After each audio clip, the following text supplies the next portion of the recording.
Hello అండి, మీరు ఈ రెసిపీని ఎప్పుడైనా ట్రై చేయకపోతే ఒకసారి వెంటనే ట్రై చేయండి. వీటికి కావాల్సింది కొబ్బరి తురుము, ఉల్లి, పచ్చిమిర్చి, కరివేపాకు, బియ్యం పిండి, జీలకర్ర, సాల్ట్, కారం. అవసరమైతే పచ్చిమిర్చి వేసుకోవచ్చు, లేకుంటే ఇది పూర్తిగా ఆప్షనల్ కారం అనేది. కలర్ కోసమని కొంచెం కారం వేసుకున్నాను. కారం తినేవాళ్ళు ఎక్కువ అనుకుంటే కొంచెం వేసుకోవచ్చు. సో మంచిగా అంతా మిక్స్ అయ్యేటట్టు బాగా కలుపుకోండి. మీకు కొంచెం పొడిగా అనిపిస్తే కొంచెం వాటర్ వేసుకొని కొంచెం ఉండలు బాగా అప్పాల షేప్ వచ్చేటట్టు ఒత్తుకోండి. నెక్స్ట్ ప్యాన్ పెట్టేసి వాటిని అప్పాలు మంచిగా లో ఫ్లేమ్లో ఆయిల్ వేస్తూ కొంచెం ఫ్రై చేయండి. నెక్స్ట్ రెండో వైపు కూడా అలానే తిప్పేసి ఆయిల్ వేసి వేపండి. మీకు ఆ స్మెల్ అనేది మీకు తెలుస్తుంది ఏగిపోయినట్టు. సో అంతే.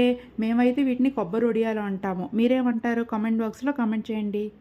రెసిపీ అయితే చాలా బాగుంటుంది.